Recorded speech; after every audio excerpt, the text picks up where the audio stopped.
that relationship with the customer a bit faster as well, and do things like actually start to influence revenue through net revenue retention numbers, expansion, that sort of thing. I know this is something that you're quite passionate about. We talk a lot about this.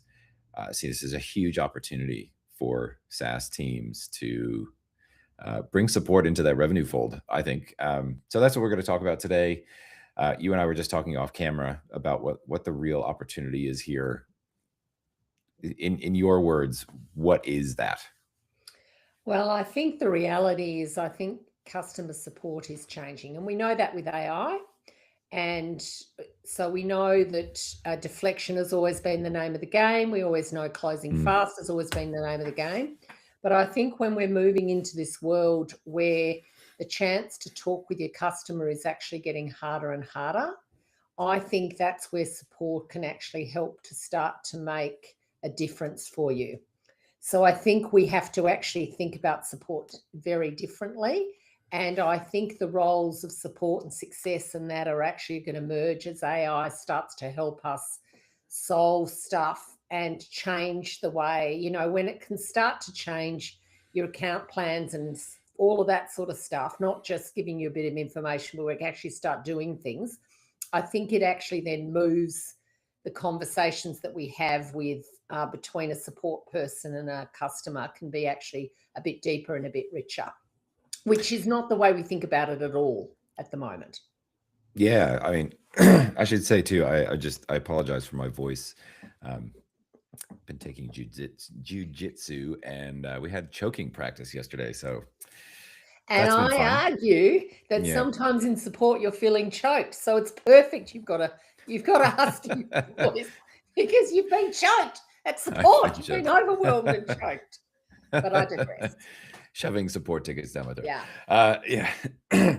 So I apologize for my croaky voice today, but yeah, I think we've actually started to see that right in customer conversations that we're having. That we've actually spoken to heads of support team members who are, whether or not they realize that they're doing customer success work, that is what they've been asked to do, and having that immediate context from the product usage to me is such an opportunity. And we've definitely seen eyes light up when we say, what if you had, you actually knew which features they're using, which ones they're not, and adding in recency to that, so you understand really quickly where your customer might be coming from when they ask you certain questions. Um, And also just knowing, having different segments. So you pipe in mm, segment labels. So these are new to the product. Treat yeah, them really nicely. These are in our top tier segment. Treat them really nicely. They're talking to us, but usage has dropped off. This is an opportunity to actually talk. This is a chance to engage around the frustration of not being able to do stuff. So I think it's actually quite an interesting way of thinking about support. And I know that it's not mainstream, but I challenge every single one of you that imagine if you actually had this context and this richness, and that allowed you to decide of when am I going to lean in heavily and when am I not. yeah. And so I think something that we talk about is what do you actually need in order to have that. And so we've talked about so far like account usage trends. You can also get into things like activation, not activated. Are you talking to a power user? Yes or no? I think that's important context as well. Is this someone within an account that may be pretty active, but this is a new user inside that account?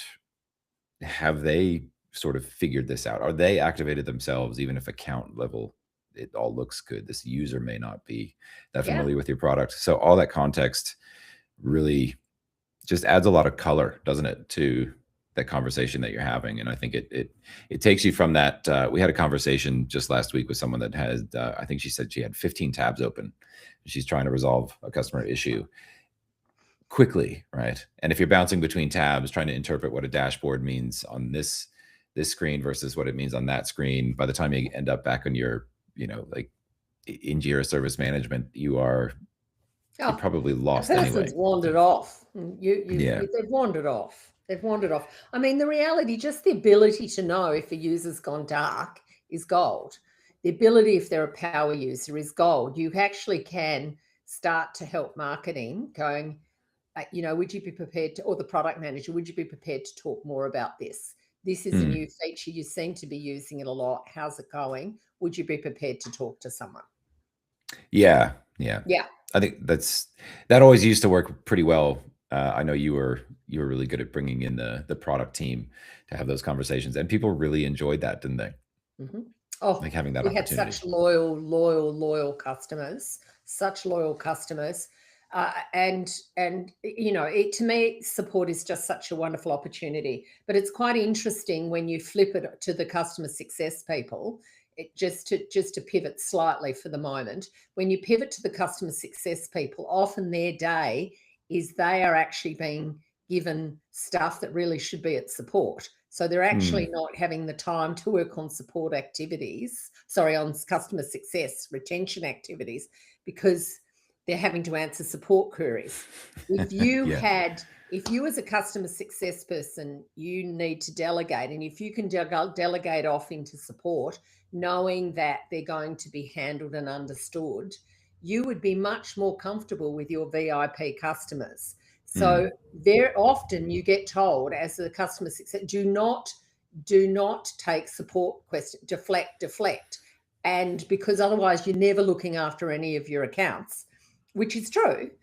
But mm. but by strengthening that relationship, you actually, even if you do decide to stay segregated, and I totally understand when you've got high volume stuff why you are, and scaling, get all of that. Uh, again, to me, it's just having confidence in the dynamics that the people who are on support are actually understanding your customers well. Yeah. And it is a bit of triage too, isn't it, there at that point where Oh, it's like yeah, that's support yeah. becomes Wisdom, your experience, yeah. know who to tick and flick, who not to. Yeah. So I'm not in one in I'm not in la la land on all of this stuff. I totally get being swamped and thousands and thousands of queries. But in those sorts of situations, I'd be saying, where's AI? Because we have AI in our Mhm. support stuff. Yeah. So, I think it's such an exciting opportunity. Yeah.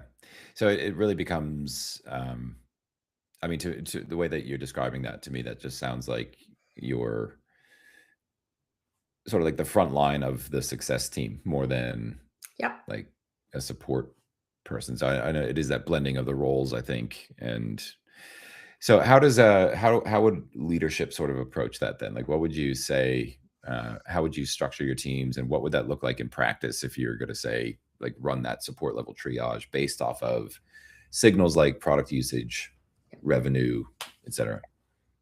So, for one, I would be setting it and quarantining it as a little experiment, and that's the wonderful thing Mm, about support, how easy it is to quarantine.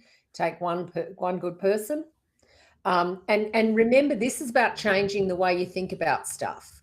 So it would be things like, um, by spending more time on support, by understanding who your users are and how well you're using your product so that you actually help them, and I'm putting that like that, help them in better ways. It would be interesting to just let someone do that for a month and actually see what happens to the numbers in mhm. terms of product usage, feature engagement, adoption. Are they improving? Because then you're actually starting to build a case for it, aren't you? You're actually starting to build return on investment. But it is a cultural change from Mm. close as fast, still get your 5 stars, but close fast, volume game, through to I'm going to do this more thoughtfully. Yeah, well, I guess yeah, you bring up a good point, right? Incentives and like KPI are Oh, a big part of it's this, a cultural right? change, and Yeah, yeah. and I'm not saying I'm not in la Mm, la land here. I'm not saying it's for everyone's product, but I'm saying for those people who do not have large and thousands of numbers of customers, and every customer is important, then your support is your front line. One of your best ways of making sure your customers are satisfied, know your product, and stay satisfied. Simple as yeah, that. yeah. And so it's really a matter of yeah, it's like understanding. that customer context. If they've dropped off in the past month, you get the conversation changes right out Yeah. the gate and with support, and then you get to decide whether or not it gets escalated from there. Yeah, Or handing it I off think to customer success people, exactly. handing them Yeah. off to your onboarding so that they go around onboarding again. Yeah. Mm. Yeah, that's an interesting one. Yeah, I think Yeah. there's lots of use cases we could dive into, but I think just as a something to take away and think about is maybe asking yourself, does our support team have the context they need to actually act as that frontline part of the success team, um, in a way that they can actually contribute to revenue? I think that's one part of this that I think is a huge opportunity. If you are starting to measure net revenue retention, growth, gross revenue retention, that sort of stuff, I think it can start and probably should start at that very front line, right? Where support's the first one to hear about a problem. Yep. Why wouldn't that impact your Yep. revenue? And then overall as a business, you have fewer surprises and Mm, fewer punches to your bottom line. So yeah. yeah, Who doesn't want that? absolutely. All right. So acknowledging that it's a pretty big shift, right? You kind of have to have that top level leadership support that we are going to, um, maybe dip our toe in that water a little bit. So segment off, give yourself one or two support teammates that then are going to kind of play that role. I think that's a good way to sort of test this out, see what the numbers do with that book of business over, I don't know, whatever period. Depends on your support volume, I suppose, but um, put some Yeah, parameters around it and you see can what it keep the impacts. segments and the practice and the frame of Mm, it quite narrow. You can go these segments, these profiles, do this. If you get yeah, this, do this. yeah. Yep.